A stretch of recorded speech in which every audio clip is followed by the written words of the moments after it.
Selam dostlar, görüp turganlarınız için şu elektronika dükkanımızda skitkeler bop turuptu dostlar. Günde bagela arasında hazır sizlere bir kirmaşırlarını abzor etip veremen. Ne oladı skitkeler bop turganını hazır. Genglese.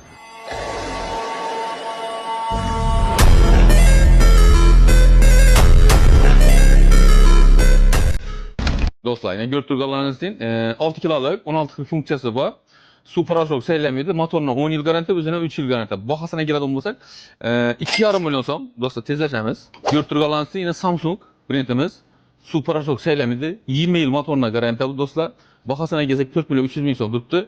Fazla da 4 milyon 200 bin som etip veremiz. Dastakya ustanıp kesem buladı dostlar. Çeşitli orijinal var. Rossiyskiy zborka. Dostlar 10 kiloluk yine Zifiri kompaniyada 10 kiloluk parol sistemalarım var. Bahasına gezek 4 milyon 600 bin som verdi. 4,5 milyon som 10 kiloluk. Hadi dostlar yeçilde yok bunun bakalar.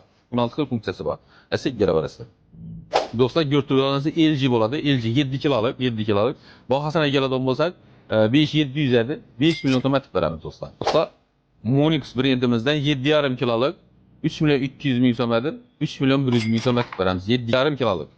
Mesela dostlar görtürüyorlarınız için şu nomerle de müracaat etesler telefonlaşıp geri varası dostlar. Aksiyonumuz devam etmektedir.